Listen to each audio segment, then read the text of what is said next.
તો આપણે છે એ સિલેબસમાં છે એ કયા કયા મુદ્દાઓ આવરી લીધા છે.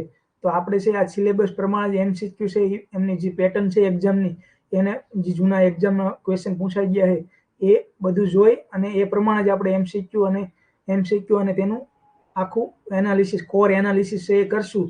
તો સૌપ્રથમ આપણે છે એ સિલેબસ જોઈ લઈએ અને પછી આગળ આપણે છે એ MCQ ની ચર્ચા કરીએ. તો સિલેબસમાં છે પ્રથમ ટોપિક છે એ બંધારણની પ્રસ્તાવના, એટલે કે જે આમુખ આપવામાં આવ્યું છે, આમુખ છે આપણું, એની ચર્ચા કરવામાં આવે. જે એની ચર્ચા છે એ આપણે કરેલી છે. પછી બીજો ટોપિક છે એ મૂળભૂત અધિકારો છે, એટલે કે ફંડામેન્ટલ રાઇટ છે એ આપેલો છે. ત્રીજો છે એ રાજ્ય નીતિના માર્ગદર્શક સિદ્ધાંતો, કે રાજ્ય જે પોલિસી બનાવવાની હોય છે તેમાં જે એમના જે સિદ્ધાંતો છે એ ત્રીજા ટોપિકમાં છે, સિલેબસમાં છે. પછી આગળ છે એ મૂળભૂત ફરજો છે, આપણે જે મૂળભૂત ફરજો કઈ કઈ છે એ છે એ ચોથો પોઈન્ટ છે. પાંચમો પોઈન્ટ છે એ આપણા પ્રેસિડેન્ટ, એટલે કે રાષ્ટ્રપતિ, ઉપરાષ્ટ્રપતિ અને રાજ્યપાલની જે એમની સત્તા, જવાબદારી અને અધિકાર ને એ બધું છે એ પાંચમો ટોપિક આપેલો છે સિલેબસમાં.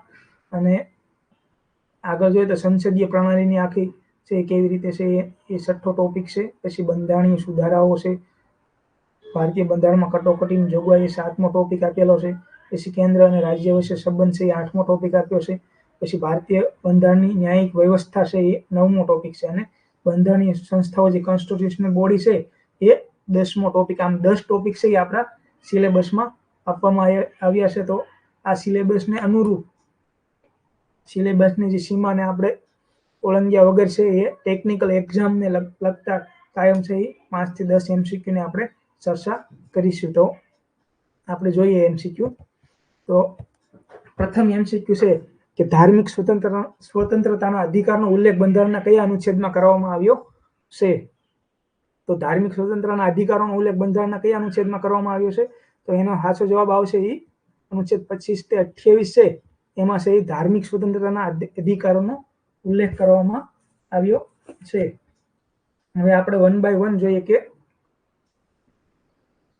બીજા જે એમના વિકલ્પો આપેલા છે એ જોઈએ. તો કે અનુચ્છેદ છે એ 14 થી 18માં શેનો ઉલ્લેખ કરવામાં આવ્યો છે? તો કે સમાનતાનો અધિકાર છે, સમાનતાનો અધિકાર છે એમનો ઉલ્લેખ છે એ 14 થી 18માં કરવામાં આવ્યો છે. પછી અલગ અલગ પ્રકારની સ્વતંત્રતાનો ઉલ્લેખ છે તો એ 19 થી 22માં કરવામાં આવ્યો છે. પછી 23-24 છે તો એમાં છે એ શોષણ વિરોધી અધિકારોનો ઉલ્લેખ કરવામાં આવ્યો છે. અને 29 થી 30 છે એમાં સાંસ્કૃતિક અને શૈક્ષણિક અધિકારો છે એમનો ઉલ્લેખ કરવામાં આવ્યો છે. તો તમારે ખાસ યાદ રાખવાનું છે કે ધાર્મિક સ્વતંત્રતાના અધિકારનો ઉલ્લેખ કયા અનુચ્છેદોમાં કરવામાં આવ્યો છે? તો અનુચ્છેદ 25 થી 28માં છે એ કરવામાં આવ્યો છે. હમણાં છે એ સર્વેયરને કે એક્ઝામમાં પૂછાણું હતું કે સમાનતાના અધિકારનો ઉલ્લેખ છે એ બંધારણના કયા અનુચ્છેદમાં કરવામાં આવ્યો છે? તો એમનો જવાબ છે એ અનુચ્છેદ છે 14 થી 18 આવતો હતો. આગળનો MCQ જોઈએ. તો કે રાષ્ટ્રપતિને છે એ સજા માફી માટેની સત્તા છે એ બંધારણના કયા અનુચ્છેદમાં કરવામાં આવી છે? તો આનો જવાબ છે એ અનુચ્છેદ 72 આવશે. અનુચ્છેદ 72માં છે એ રાષ્ટ્રપતિને સજાને માફી અંતર્ગતની જે સત્તા આપવામાં આવી છે. આ અનુચ્છેદ અંતર્ગત છે એ રાષ્ટ્રપતિ છે એ કોઈ પણ વ્યક્તિને છે જે ફાંસીની સજા થઈ હોય તો એમાં માફી આપી શકે છે, એમાં ઘટાડો કરી શકે છે, અથવા તો અન્ય જે સત્તા, અન્ય કોઈ પણ ભારત દેશના કોઈ પણ કાયદા દ્વારા જે સજા આપવામાં આવી છે એ સજા માફ કરી શકે છે, સજાના રૂપમાં પરિવર્તન કરી શકે છે.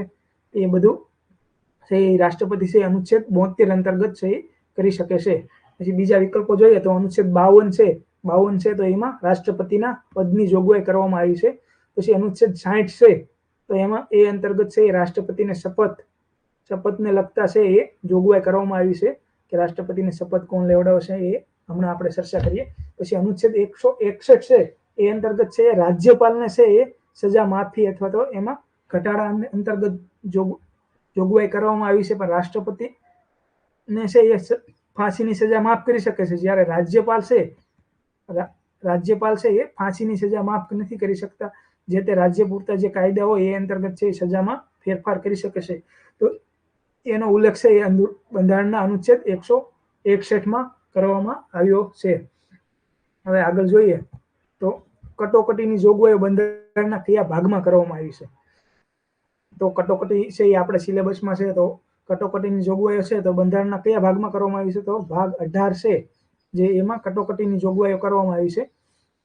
આ કટોકટી જોગવાઈઓ અંતર્ગત છે એ 3 પ્રકારની કટોકટી હોય છે.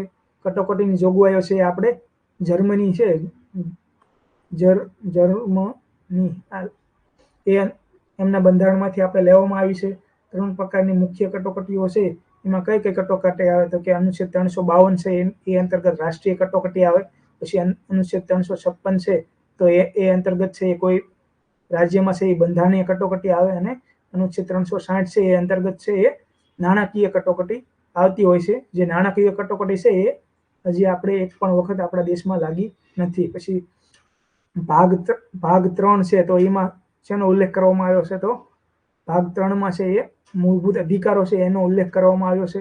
ભાગ 4માં છે એ રાજ્યનીતિના માર્ગદર્શક સિદ્ધાંતોનો ઉલ્લેખ કરવામાં આવ્યો છે. પછી ભાગ 15 છે એમાં આપણે ચૂંટણીઓને લગતો જે એમનો ઉલ્લેખ કરવામાં આવ્યો છે. તો ખાસ યાદ રાખજો કે કટોકટીની જોગવાઈઓ બંધારણના કયા ભાગમાં આવે? તો ભાગ 18માં. આગળ જોઈએ તો નાણાં પંચ અંગેની જોગવાઈઓ બંધારણના કયા અનુચ્છેદમાં કરવામાં આવી છે? તો આ પણ એક એક્ઝામમાં પૂછાય, ટેકનિકલ એક્ઝામમાં પૂછાયેલો ક્વેશ્ચન છે. તો અનુચ્છેદ છે 280 છે, 280 એ અંતર્ગત છે એ રાષ્ટ્રપતિ છે એ નાણાં પંચની છે એ નિમણૂક કરતા હોય છે. તો નાણાં અને આગળ જોઈએ તો બીજા એમસીક્યુ, તો આ બધા મોસ્ટ ઓફ એમસીક્યુ એ નાણાંને લગતા છે. તો કે અનુચ્છેદ 112 છે તો એ અંતર્ગત છે એ આપણું વાર્ષિક નાણાકીય પત્રક અથવા તો વાર્ષિક નાણાકીય નિવેદન છે, બજેટ છે આપણું બજેટ, એ છે એ કયા અનુચ્છેદમાં આવશે? 112. બંધારણમાં બજેટ એવો શબ્દનો ઉલ્લેખ નથી, ત્યાં એવો વાર્ષિક નાણાકીય નિવેદન છે એનો ઉલ્લેખ છે. અને આ બજેટ રજૂ કરવાની સંસદમાં જવાબદારી કોની છે? તો એ છે એ રાષ્ટ્રપતિની છે. અને બજેટ સંસદમાં રજૂ કોણ કરે છે? તો એ કોણ કરતા હોય છે? તો કે એ આપણા નાણામંત્રી છે એ કરતા હોય છે, પણ બજેટ રજૂ કરાવવાની જવાબદારી છે એ રાષ્ટ્રપતિની હોય છે. પછી અનુચ્છેદ 202 છે, 202 એ અંતર્ગત છે એ રાજ્યનું બજેટ આવે. આ 112માં છે આપણે 90 નાખીએ એટલે કેટલા આવે? +90 છે એટલે 202 આવે. તો 202માં છે એ રાજ્યના બજેટ એટલે કે રાજ્યનું વાર્ષિક નાણાકીય નિવેદન છે એમની ચર્ચા કરવામાં આવી છે. પછી અનુચ્છેદ 120 અંતર્ગત છે એ સંસદમાં વાપરવાની ભાષા, સંસદમાં વાપરવાની ભાષા છે એની ચર્ચા કયા અનુચ્છેદમાં કરવામાં આવી છે? તો અનુચ્છેદ 120માં કરવામાં આવ્યું છે. આમાં છે આપણે બગડો આગળ લઈ લઈએ અને 210 છે તો એ વિધાનસભામાં અને વિધાન પરિષદમાં ટૂંકમાં વાપરવાની ભાષાનો ઉલ્લેખ કરવામાં આવ્યો છે. તો આમાં ખાસ રાખજો કે નાણાં પંચ અંગેની જોગવાઈઓ બંધારણના કયા અનુચ્છેદમાં આવે? તો એ 280 અંતર્ગત આવે. પછી રાષ્ટ્રપતિને શપથ કોણ લેવડાવે છે? તો આ પણ પ્રશ્ન પૂછાય કે એવો છે કે રાષ્ટ્રપતિને શપથ કોણ લેવડાવે છે? તો એક્ઝામમાં તમને એમસીક્યુ આપી દે કે ઉપરાષ્ટ્રપતિ, લોકસભાના અધ્યક્ષ, રાજ્યસભાના સભાપતિ કે સર્વોચ્ચ ન્યાયાલયના મુખ્ય ન્યાયાધીશ. તો આનો જવાબ આવશે એ છે સર્વોચ્ચ ન્યાયાલયના મુખ્ય ન્યાયાધીશ છે એ રાષ્ટ્રપતિને શપથ લેવડાવતા હોય છે અનુચ્છેદ 60 અંતર્ગત. અને આ શપથ જો સર્વોચ્ચ ન્યાયાલયના મુખ્ય ન્યાયાધીશ જો હાજર ના હોય તો સર્વોચ્ચ ન્યાયાલયના વરિષ્ઠ ન્યાયાધીશ હોય તે રાષ્ટ્રપતિને શપથ લેવડાવતા હોય છે. હવે બીજું જોઈએ કે ઉપરાષ્ટ્રપતિને શપથ કોણ લેવડાવશે? તો ઉપરાષ્ટ્રપતિને છે એ રાષ્ટ્રપતિ છે આપણા એ શપથ લેવડાવતા હોય છે. પછી લોકસભાના અધ્યક્ષને કોણ શપથ લેવડાવવાના? તો એને કોઈ ખાસ શપથ લેવાના હોતા નથી. પછી રાજ્યસભાના સભાપતિ છે એને શપથ, તો સભાપતિ તરીકેના એમને શપથ લેવાના હોતા નથી. અનુચ્છેદ છે આપણે જે 63 છે એ અંતર્ગત છે એ ઉપરાષ્ટ્રપતિ છે એ આપોઆપ છે એ રાજ્યસભાના સભાપતિ હોય છે. તો તમે આ ખાસ યાદ રાખજો કે કોની નિમણૂક કોણ કરે છે, કોણ કોને શપથ લેવડાવશે, કોણ કોને રાજીનામું આપે છે. આવા પ્રશ્નો છે એ પૂછાતા હોય છે, તો એ આપણે યાદ રાખવાના છે. આગળ જોઈએ તો રાષ્ટ્રપતિ છે એ રાજીનામું કોને આપે છે?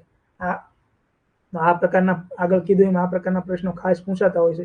બહુ હેલા હોય છે પણ ટેકનિકલ એક્ઝામ વાળાને થોડું બંધારણ હાર્ડ લાગતું હોય છે. તો રાષ્ટ્રપતિ છે એ રાજીનામું કોને આપે? તો ઉપરાષ્ટ્રપતિને આપે, લોકસભાના અધ્યક્ષને આપે, રાજ્યસભાના સભાપતિને આપે, સર્વોચ્ચ ન્યાયાલયના મુખ્ય ન્યાયાધીશને આપે. આપણે જાણી જોઈને જ આ ક્વેશ્ચન લીધો છે અહીંયા. પછી રાષ્ટ્રપતિ છે એ રાજીનામું છે એ ઉપરાષ્ટ્રપતિને આપતા હોય છે. રાષ્ટ્રપતિને શપથ કોણ લેવડાવે? તો કે સર્વોચ્ચ ન્યાયાલયના મુખ્ય ન્યાયાધીશ અથવા તો એની ગેરહાજરીમાં અન્ય વરિષ્ઠ ન્યાયાધીશ અનુચ્છેદ 60 અંતર્ગત છે એ રાષ્ટ્રપતિને શપથ લેવડાવતા હોય છે. પછી રાષ્ટ્રપતિ રાજીનામું કોણે આપે? તો અનુચ્છેદ 57 અંતર્ગત છે એ રાષ્ટ્રપતિ છે એ ઉપરાષ્ટ્રપતિને છે એ રાજીનામું આપતા હોય છે. ઉપરાષ્ટ્રપતિ રાજીનામું કોને આપે? તો એ રાષ્ટ્રપતિને રાજીનામું આપે. એટલે બે એકબીજાને પરસ્પર છે એ રાજીનામું આપતો હોય છે. લોકસભાના અધ્યક્ષ એ કોને રાજીનામું આપે? તો છે એ લોકસભાના ઉપાધ્યક્ષને છે એ રાજીનામું આપતા હોય છે. અને ઉપાધ્યક્ષ છે એ કોને રાજીનામું આપતા હોય છે? તો એ અધ્યક્ષને રાજીનામું આપતા હોય છે. પછી રાજ્યસભાના સભાપતિ છે એ કોઈને રાજીનામું નથી આપતા. એ ઉપરાષ્ટ્રપતિ તરીકે હોય અને ઉપરાષ્ટ્રપતિ જો રાજીનામું રાષ્ટ્રપતિને આપે તો એ રાજ્યસભાના સભાપતિ આપોઆપ સમાપ્ત થઈ જતા હોય છે. પણ હા એમ પૂછે કે રાજ્યસભાના ઉપસભાપતિ છે એ કોને રાજીનામું આપે છે?